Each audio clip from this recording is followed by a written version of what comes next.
नमस्ते कक्षा 4 के विद्यार्थियों, मेरा नाम है प्रसाद और आप सभी का इस YouTube चैनल पे फिर से एक बार स्वागत करता हूं। और आज की इस वीडियो में हम प्रदूषण के बारे में कुछ जानकारी हासिल करेंगे। सो बिना किसी एक क्षण गवाए आज का यह वीडियो हम शुरुआत करते हैं। परिचय। नमस्कार दोस्तों, आप कैसे हैं? जब हम यातायात जाम में फंस जाते हैं तो हमें कैसा महसूस होता है? बिल्कुल सही, हम भारी धुएं और हॉर्न के शोर से घुटन और थकावट महसूस करते हैं। हवा, मिट्टी और पानी में अवांछित पाए जाने वाले पदार्थों को हम प्रदूषण कहते हैं। आओ सीखें। विभिन्न प्रकार के प्रदूषणों का वर्णन करना। वायु प्रदूषण, इसके प्रभाव और इस पर नियंत्रण करने के तरीके और साधन के बारे में बताना।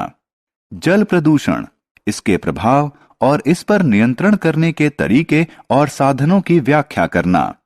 ध्वनि प्रदूषण और मृदा यानी मिट्टी प्रदूषण के बारे में बताना।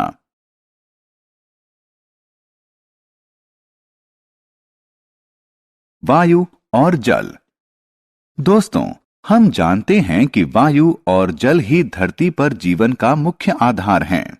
लेकिन अब यह दिन प्रतिदिन गंदे होते जा रहे हैं, जिसके परिणाम स्वरूप पीने के लिए स्वच्छ पानी और सांस लेने के लिए स्वच्छ हवा उपलब्ध नहीं है। वायु प्रदूषण। वास्तव में प्रदूषण मुख्यतः 3 प्रकार के होते हैं: वायु प्रदूषण, जल प्रदूषण और ध्वनि प्रदूषण। आइए सबसे पहले हम वायु प्रदूषण के बारे में विस्तार से जानें। जब वायु में अवांछित पदार्थ यानी वायु प्रदूषक प्रवेश कर जाते हैं, तब वायु प्रदूषित हो जाती है। लेकिन प्रश्न यह है कि ये पदार्थ वायु में प्रवेश कैसे करते हैं? ये पदार्थ यानी वायु प्रदूषक ईंधन के जलने, उद्योगों से निकलने वाली विषाक्त गैसों के उत्सर्जन से निकलते हैं।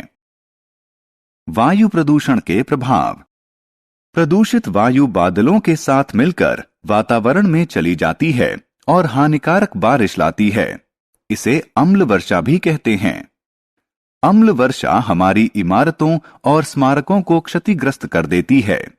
इसके अतिरिक्त वातावरण में कार्बन डाइऑक्साइड की अधिक मात्रा में उपस्थिति भूमंडलीय तापमान बढ़ा देती है, जिसके परिणाम स्वरूप हिमनद पिघलने लगते हैं।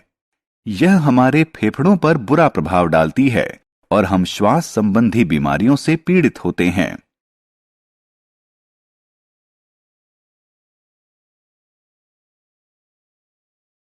वायु प्रदूषण पर नियंत्रण। अब प्रश्न यह है कि हम वायु प्रदूषण पर नियंत्रण कैसे कर सकते हैं?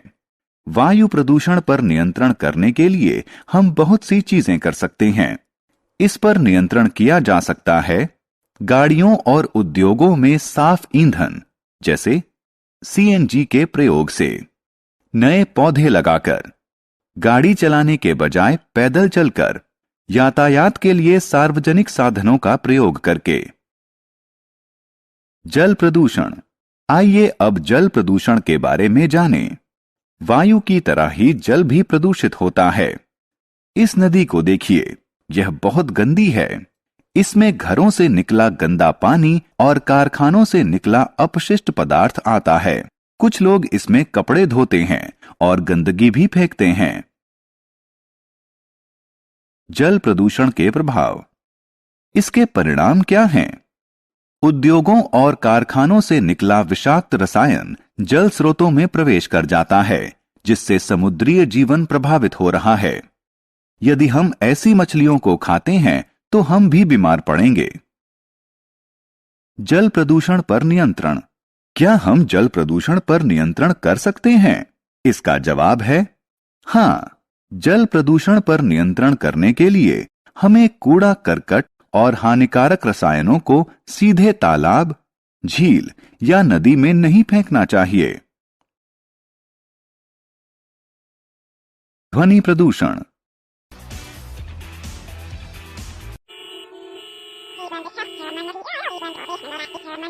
दोस्तों, क्या आप कभी पार्टियों में बजने वाले तेज संगीत, लंबे यातायात जाम और अपने माता पिता की तेज आवाज से परेशान हुए हैं, तब आप कैसा महसूस करते हैं?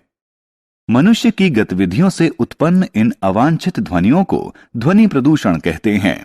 क्या आप इस तथ्य से परिचित हैं कि ध्वनि प्रदूषण से आपकी श्रवण क्षमता खत्म हो सकती है और हृदय रोग भी हो सकता है? इसलिए हमें कम शोर करने की कोशिश करनी चाहिए। मृदा यानी मिट्टी प्रदूषण। दोस्तों, जरा सोचिए कि यदि हम कूड़ा करकट को मिट्टी में फेंकें, हाँ, बिल्कुल सही, यह प्रदूषित हो जाएगी। मिट्टी की निम्न गुणवत्ता को मृदा प्रदूषण कहते हैं। फल, सब्जी के छिलके और कागज मिट्टी में मिल जाते हैं, लेकिन प्लास्टिक के सामान नहीं मिलते। ये मिट्टी को अनुपजाऊ बना देते हैं। अतः मृदा प्रदूषण कम करने के लिए हमें गंदगी नहीं फैलाना चाहिए।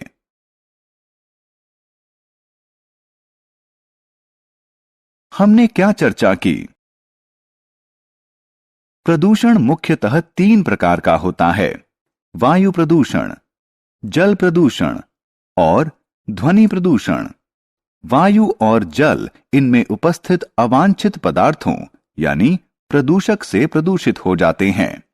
घरों से निकलने वाला गंदा पानी और कारखानों से निकलने वाले अपशिष्ट पदार्थ जल प्रदूषण के मुख्य स्रोत हैं।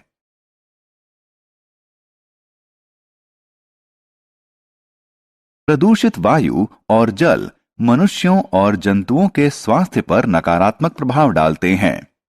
जल प्रदूषण पर नियंत्रण करने के लिए हमें कूड़ा करकट और हानिकारक रसायनों को सीधे तालाब, झील या नदी में नहीं फेंकना चाहिए। मनुष्य की गतिविधियों से उत्पन्न अवांछित ध्वनियों को ध्वनि प्रदूषण कहते हैं। यह हॉर्न बजाने और लाउडस्पीकर इत्यादि के कारण होता है। मिट्टी की गुणवत्ता को क्षतिग्रस्त करने को मृदा प्रदूषण कहते हैं। आप सभी बच्चों का तहे दिल से धन्यवाद इस वीडियो को पूरा देखने के लिए। आपसे यह उम्मीद है कि आप इस वीडियो को लाइक करोगे, हमारे चैनल को सब्सक्राइब करोगे और वीडियो की लिंक आपके दोस्तों के साथ शेयर करोगे। अगर आप एक पेरेंट्स हैं तो आपसे उम्मीद है कि आप आपके मोबाइल फ़ोन में या कंप्यूटर डिवाइसेस में DA2 एकेडमी का प्ले स्टोर से ऐप डाउनलोड करोगे और इसी तरह के मनोरंजक वीडियोस, स्टोरीज़, PDF, नोट्स पाने के लिए आपको ऐप डाउनलोड करना पड़ेगा। बाकी इन्फॉर्मेशन आपको ऐप में मिलेंगी। धन्यवाद, आपका बहुत तहे दिल से शुक्रिया इस वीडियो को पूरा देखने के लिए। मेक श्योर आप चैनल को सब्सक्राइब करिए। Thank you so much. Bye bye children's.